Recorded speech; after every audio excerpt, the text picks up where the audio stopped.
Hello friends, स्वागत है आप सभी का आपका ही चैनल स्टडी पॉइंट। फ्रेंड्स, आज की इस वीडियो में हम सभी मैथ का एक चैप्टर एज शुरुआत करने वाले हैं, अच्छे से पढ़ने वाले हैं, ट्री के माध्यम से पढ़ने वाले हैं। फ्रेंड्स, इस चैप्टर से कई कॉम्पिटिटिव एग्जामों में क्वेश्चन पूछे जाते हैं। तो फ्रेंड्स, ट्री के माध्यम से और फुल कॉन्सेप्ट के माध्यम से इस हर क्वेश्चन को बारी बारी करके आप सभी को समझाया जाएगा। तो फ्रेंड्स, तो चलिए स्टार्ट करते हैं। उससे पहले अगर हमारे इस यूट्यूब चैनल पर आप नए हैं तो हमारे इस यूट्यूब चैनल को आप सब्सक्राइब कर बेल आइकन प्रेस को दबा दें। फ्रेंड्स, चलिए उससे पहले जो है कुछ बातों का ध्यान रखना पड़ता है, उसके बाद क्वेश्चन की ओर चलते हैं। तो देखिए, जैसे इस प्रकार है। मान के चलिए कि एक की वर्तमान आयु जो है 60 वर्ष हो, तो एक की वर्तमान आयु 60 वर्ष अगर होगा तो क्वेश्चन फर्स्ट है, एक की 5 वर्ष बाद की आयु क्या होगा। अगर देखिए, पहले तो क्या है, वर्तमान में 60 वर्ष है, लेकिन 5 वर्ष बाद बोला जा रहा है, तो इसमें क्या होगा, 60 प्लस इसका जो आंसर हो जाएगा, 60 तो वर्तमान में है, 5 वर्ष बाद के बारे बोल रहा है, तो इसमें 5 जोड़ देंगे तो हो जाएगा उसका आयु कितना, 65 वर्ष उस आयु वर्ष हो जाएगा। ठीक है, 65 वर्ष आयु हो जाएगा। उसके बाद जो है नीचे देखते हैं कि एक की 5 वर्ष पूर्व की आयु, एक की वर्तमान में कितना है, 60 वर्ष है, और पहर बोल रहा है कि 5 वर्ष पहले की आयु बताइए, तो इसमें क्या हो जाएगा, 60 घट जाएगा। ठीक है, 5 घटा देंगे, इस 5 वर्ष पहले की आयु पूर्व की आयु बताना हमको है, तो 5 घट जाएगा तो हो जाएगा आपका 55 वर्ष। 55 वर्ष हो जाएगा, 55 वर्ष हो जाएगा। आगे चलते हैं, आगे देखते हैं कि बोला जा रहा है कि एक की 2 वर्ष पूर्व की आयु 60 वर्ष है, मतलब एक की 2 वर्ष पूर्व की आयु 60 वर्ष है थी तो एक की 3 वर्ष बाद की आयु क्या होगा। देखिए, जो 60 वर्ष था वो 2 वर्ष पूर्व की कह रहा है, और 3 वर्ष बाद की आयु बोल रहा है। अगर 2 वर्ष अगर बाद करेंगे तो वर्तमान में हो जाएगा 60, और हम 3 वर्ष फिर बाद बोल रहा है, तो 3 2 हो जाएगा 5, 3 2 5 हो जाएगा। देखिए यहाँ पे पूर्व बोला जा रहा है, यहाँ पे बाद बोला जा रहा है, तो पूर्व और बाद होगा तो क्या हो जाएगा, दोनों जुट जाएगा। ठीक ना, याद रखिएगा, बाद और पूर्ण होगा तो दोनों जुड़ता है। 60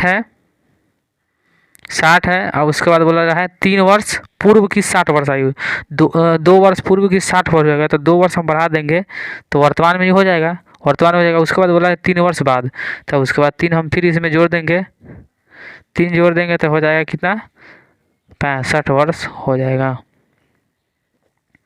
65 वर्ष हो जाएगा। चलिए आगे की ओर बढ़ते हैं। दूसरा है, एक की 4 वर्ष बाद की आयु 60 वर्ष है। देखिए, 4 वर्ष बाद की आयु 60 वर्ष है हो जाए तो एक की 3 वर्ष पूर्व की आयु कितनी होगी। तो 4 वर्ष जो है, 4 वर्ष बाद की आयु कितना है, 4 वर्ष बाद की आयु कितना है, 60 है, और 3 वर्ष हमको पीछे जाना है। ठीक है, तो इसका मतलब यह है कि 4 वर्ष बाद है तो 4 और 3 वर्ष पीछे ही जाना है, तो 4 3 7 वर्ष हमको पीछे जाना है। ठीक है, तो उसका बाद की 4 वर्ष बाद की 60 वर्ष, उसमें 4 वर्ष बाद है और 3 वर्ष पूर्व है, तो दोनों मिला करके हो जाएगा आपका 7। अब 7 इसमें से घटाइएगा तो हो जाएगा यहाँ 53 वर्ष। समझे।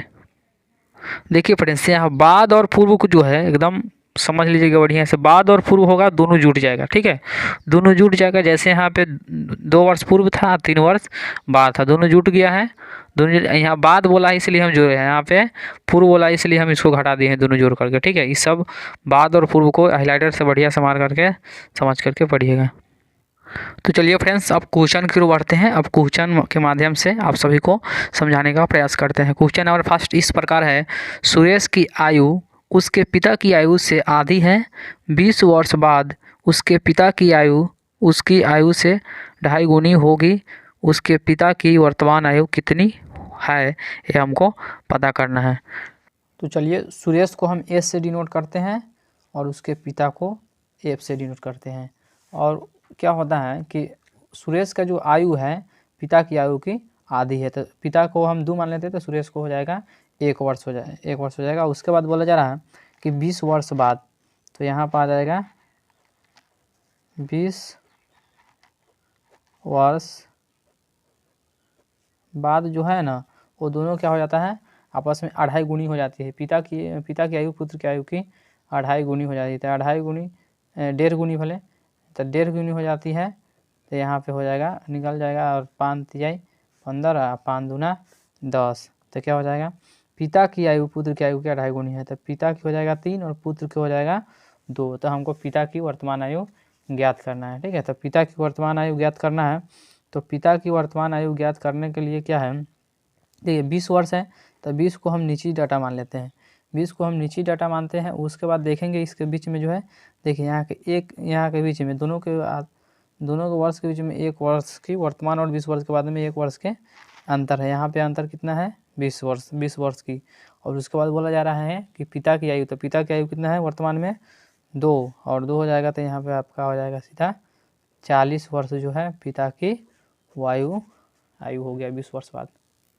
तो चलिए क्वेश्चन नंबर नेक्स्ट की ओर बढ़ते हैं। क्वेश्चन नंबर 2 इस प्रकार है, सचिन तथा राहुल की आयु का अनुपात 5:2 है। यदि उनकी उम्र में 27 वर्ष का अंतर हो तो 5 वर्ष बाद सचिन की आयु क्या होगी।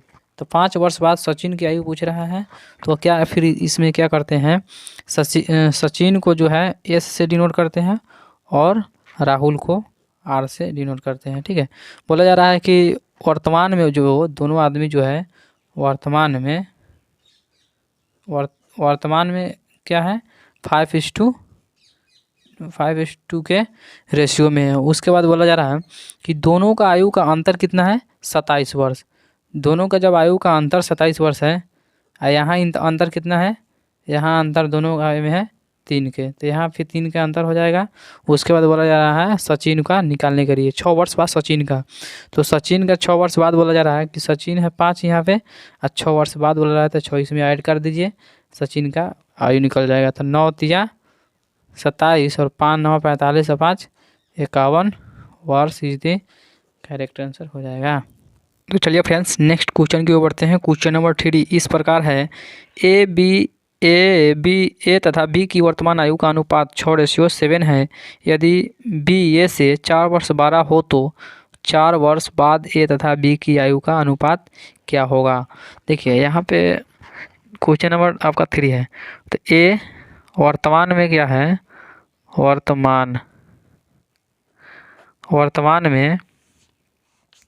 वर्तमान में दोनों का जो आयु है ए और बी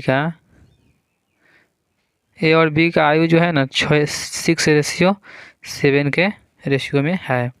उसके बाद बोल रहा है कि दोनों का जो आयु का अंतर कितना है 4 है। तो जो 4 है दोनों का आयु का अंतर, देख लीजिए यहाँ पे 4 है दोनों का अंतर, यहाँ पे अंतर कितना है, यहाँ पे अंतर 1 का हो गया, तो यहाँ पे 1 हो जाएगा। और दोनों का बोला रहा है कि 4 वर्ष बाद की आयु का अनुपात हमको ज्ञात करना है। तो एक निकालेंगे तो 6 हो जाएगा, और उसके बाद 4 वर्ष बाद बोला जा रहा है तो इसमें 4 ऐड कर देंगे। ठीक है, 4 वर्ष बाद का आयु निकल जाएगा। उसके बाद दोनों को आयु बोल रहा है अनुपात में, तो यहाँ पे हो जाएगा आपका 4 हो जाएगा, अंतर हो जाएगा 1 का, इंटू हो जाएगा 7, अब प्लस हो जाएगा 4 हो जाएगा। अब इसको क्या करते हैं, कैलकुलेट कर लेते हैं। इसमें क्या कीजिएगा, तो 6 चौका 24 और 4 24 से 4 28 हो जाएगा, 28 रेशियो 7 चौका 28 4 32 हो जाएगा। यहाँ पे 32 हो जाएगा, और दोनों को काटिएगा रेशियो में, तो दोनों का रेशियो हो जाएगा 7:8। 8 चौका 32, 7 चौका 28, ये आपका आंसर हो गया। चलिए फ्रेंड्स नेक्स्ट क्वेश्चन की ओर बढ़ते हैं। क्वेश्चन नंबर 4 इस प्रकार है, पिता और पुत्र की वो उम्र का योग पुत्र की उम्र का 4 गुना है। यदि पिता और पुत्र की औसत उम्र 28 वर्ष हो तो पुत्र की उम्र क्या होगा। क्या है मतलब हमको पुत्र की उम्र ज्ञात करना है। इसमें क्या है, पिता और पुत्र रेशियो जो है 4:1 हो जाएगा। चलिए देखते हैं, पिता और क्या बोल रहा है प्लस पुत्र, पिता और प्लस पुत्र हो जाएगा। और उसके बाद बोला जा रहा है कि पुत्र के आयु का एक बार 4 गुना है, यहाँ पे पुत्र हो जाएगा, और 4 गुना बोला है तो 1 हो जाएगा पुत्र, तो पिता और पुत्र 4 हो जाएगा। और उसके बाद बोला जा रहा है कि 28, दोनों का औसत कितना है, 28 वर्ष है। तो दोनों का औसत जो है 28 वर्ष है, तो दोनों का योग इसका योग कितना है, 5 हो जाएगा। और योग निकालेंगे औसत में तो 2 से क्या करेंगे, मल्टीपल करेंगे, तो 28 यहाँ हो जाएगा, और 2 गुना करेंगे तो ये होगा, योग हो जाएगा। और दोनों का योग कितना है, 5 है। दोनों का योग यहाँ पे 4 है, दोनों का योग जो है यहाँ पे 4 है। और उसके बाद बोला जा रहा है पुत्र के निकालने के लिए, तो 1 से गुना कर लेंगे। उसके बाद देखिए कि 7 चौका 28 हो जाएगा, और 7 दूना आपका 14, आंसर 14 वर्ष इज द करेक्ट आंसर पुत्र का निकाले हैं।